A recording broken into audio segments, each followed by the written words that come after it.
All right, we're gonna take a look here at the Garmin Epix. This is the Generation 2, and this is a nice looking watch. It's got that breathable band for your workouts. It's got a really good touch screen here that it really accepts a touch, as you can see here. Lots of different menu options as you're scrolling through. And it's got that metal ring around the outside.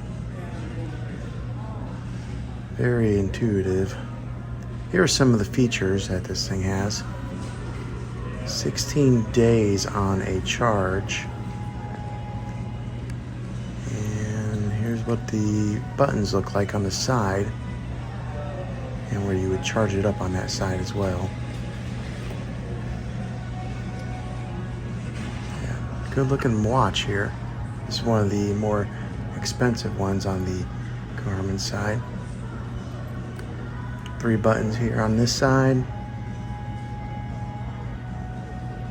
And it's a good size watch to be on your wrist.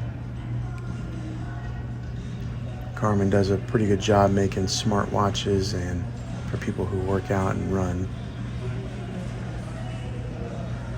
So here it is.